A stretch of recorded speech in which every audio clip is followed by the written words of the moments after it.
Hello, Patriots. This is the Holt Report. Just want to go over something real quick. A New Jersey resident,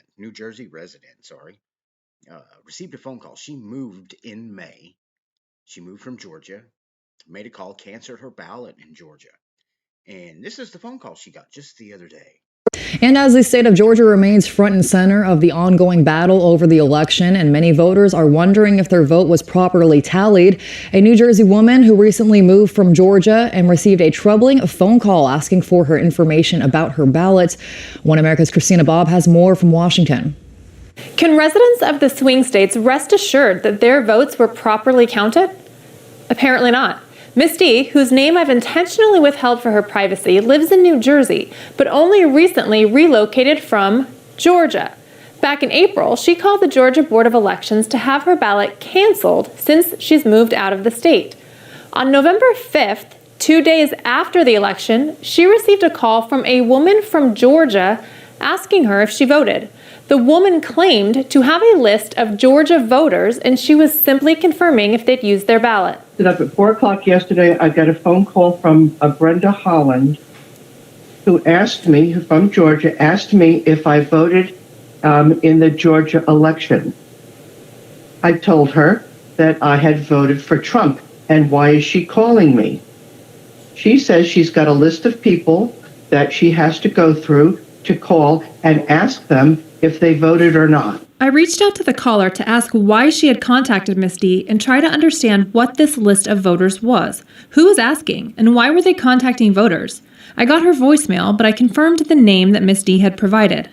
This was very suspicious. When I asked her why she called me, she says she's going through the list. And then I said I contacted the Cobb County Board of Elections in April of this year because I had moved from Georgia to New Jersey. So I think they are actually harvesting ballots. I was not able to confirm what the list was, who was asking the questions, or whether or not it impacted Miss D's vote. The impression of the call gave Miss D the feeling that the caller was culling a list to harvest ballots. Did Miss D think Biden's campaign was harvesting her ballot? Absolutely, without a doubt, 100%. Because why should they call me after the election and ask me if I voted? Voter fraud is a very real concern, and One America News has already received many stories like this one. If you would like to report suspicious activities about voter fraud, contact One America News through our contact form on our website, oann.com. You can also reach me on Twitter or Instagram. I'm Christina Bobb, One America News, Washington. Want to see more video? Do you see that, guys? Do you understand what's going on?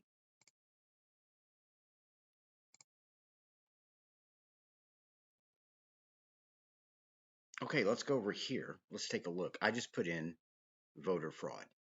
First thing that popped up was Yahoo News. Trump's voter fraud conspiracy. Conspiracy is as messy as everything else he does. Is it really a conspiracy? Let's take a look. Let's take a real good look at this, shall we? It's been more than a week since the final votes were cast, and still many of Donald Trump's 72 million voters believe this election was fundamentally unfair. We don't believe the election was fundamentally unfair. We know the election was fundamentally unfair. We know there's voter fraud going on, no matter how much the mainstream media tells us every day that it didn't happen and it's a conspiracy. Is complete and utter bull. And they're right about that. There was massive outside interference in our democracy, and it didn't come from Russia. The tech monopolies of Silicon Valley used their unprecedented control over news and information to silence Donald Trump's voters, and at the same time to protect Joe Biden. And then public health authorities and blue state governors wielded the pandemic like it was a partisan political weapon. It's hard to believe they actually did that, but they did do it. Corporate America helped them. In a moment, we'll have a report on Big Pharma's role in what happened. It's an amazing story. And then there is the question of the votes themselves, the actual ballots. Democrats completely changed the way we voted in this election. Our system has never been more disorganized, and it's never been more vulnerable to manipulation. So was there voter fraud last week? That's a question we've been working on since election night. We've tried to be careful and precise as we report this out. Do you notice the way he said we try to be careful and precise? Because this is Fox News. Fox News has come under major. I mean, the conservatives are flocking away from Fox News like crazy. This isn't what you call them protecting themselves. This is Tucker Carlson basically stating the way it is. He's trying to be as vocal as he can on a network now that is turned totally against him and conservatives like me. In moments like this, truth really matters more than ever. False allegations of fraud can cause as much damage as the fraud itself. Jussie Smollett hurt more people with his lies than any actual hate crime. And the last thing America needs right now is more damage. So we want to be accurate. What we're about to tell you is accurate. It's not a theory. It happened, and we can prove it. Other news organizations could prove it too. They've simply chosen not to. The position of corporate media across the country this week has been very simple. There was no voter fraud. The New York Times, once the paper of record, declared that as fact this morning across the entire front page. Look at this banner headline. Election officials nationwide find no fraud. No fraud, none. End of story. Move on and listen to Kamala. You're hearing virtually the same thing from everyone in the media. And everyone, ABC, NBC, CBS, CNN, MSNBC, mainstream media online, mainstream media in print, it's telling you, look the other way, there's nothing to see. It's total bull, guys. Everybody knows it. Everyone. At CNN, the anchors have been repeating the approved message for days. They say it with a kind of brittle intensity that suggests precisely because they don't really believe what they're saying, you absolutely must believe it. Shut up and accept the verdict, America. Sources tell CNN that top aides are suggesting that the defeated president, President Trump, hold rallies to drum up bogus conspiracies about election fraud. The GOP keeps spreading completely unsubstantiated claims of voter fraud. The Attorney General now telling federal prosecutors to look into those unsubstantiated claims of voter fraud. There is no evidence of widespread voter fraud. No evidence of widespread flaws in the mail-in voting process. Bogus conspiracy theories, completely unsubstantiated claims of voter fraud. They say it again and again, but what exactly are they talking about? They won't tell you, so we're going to tell you. Right now, fewer than 15,000 votes separate Donald Trump from Joe Biden in the state of Georgia. It's close enough that it's worth getting specific about what happened there. And Georgia's Secretary of State has now confirmed there will be a hand recount of all votes cast in Georgia. Among those votes, auditors will find a ballot cast by a woman called Deborah Jean Christensen. It'd be hard to find anyone who's got a bad word to say about Deborah Jean Christensen. She was well known in her community for years as a bird watcher, an avid gardener, a committed fan of the Georgia Bulldogs.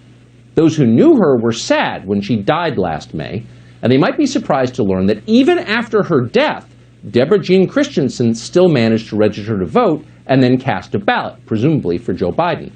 In some ways, it's an inspiring story, the triumph of voting over death. And no one quite embodies that story like James Blaylock of Covington, Georgia. Mr. Blaylock was a mailman for 33 years until he passed away in 2006. 14 years later, according to state records, he was still mailing things. James Blaylock cast a ballot in last week's election. How did he do that? It might be worth asking the New York Times. Maybe James Blaylock was just one of those extraordinary mail carriers. Neither rain, nor snow, nor gloom of night, nor even death itself could keep him from the mail. In his case, maybe voting from the grave wasn't really fraud, it was just commitment. Okay. But what about Linda Kessler of Nicholson, Georgia? Linda Kessler died in 2003. 17 years later, she was still voting in presidential elections. Edward Swinott of Trenton, Georgia, spent his life working construction and teaching school. In his spare time, he loved bluegrass music. According to those who knew him, he played multiple instruments and enjoyed jam sessions. When he died 5 years ago at the age of 82, it seemed like he was gone from this world for good. But no, last week he voted for president. And he wasn't the only one. On your screen right now, you will see the names of other deceased voters. Every one of them played a role in last week's presidential election. As of tonight, there aren't enough of them to alter the outcome. That could change as we learn more. But for the moment, the point is, they exist. They are dead, but they voted anyway. The question is, how did they do that? How exactly did they cast their ballots? And the short answer is, by mail. Dead people tend to vote more often when you make it easier for them to vote. They're like any other group. And this year we made it much easier for the dead to vote. States sent ballots and registration forms to millions of people totally unsolicited. The pretext was COVID. We had to do this for public health reasons, remember? We had no choice. It was a public health emergency. The effect was to encourage fraud. One 2012 study by Pew found there were close to 2 million dead people still on voter rolls around this country. That study also found that approximately 24 million voter registrations, that is 1 out of every 8 in America, were wrong. They were no longer valid, or they were significantly incorrect. Close to 3 million people in America had registrations in more than one state. 3 million. So what happens if you start sending ballots and registrations to lists like this? Well, you're guaranteed to increase the amount of fraudulent voting.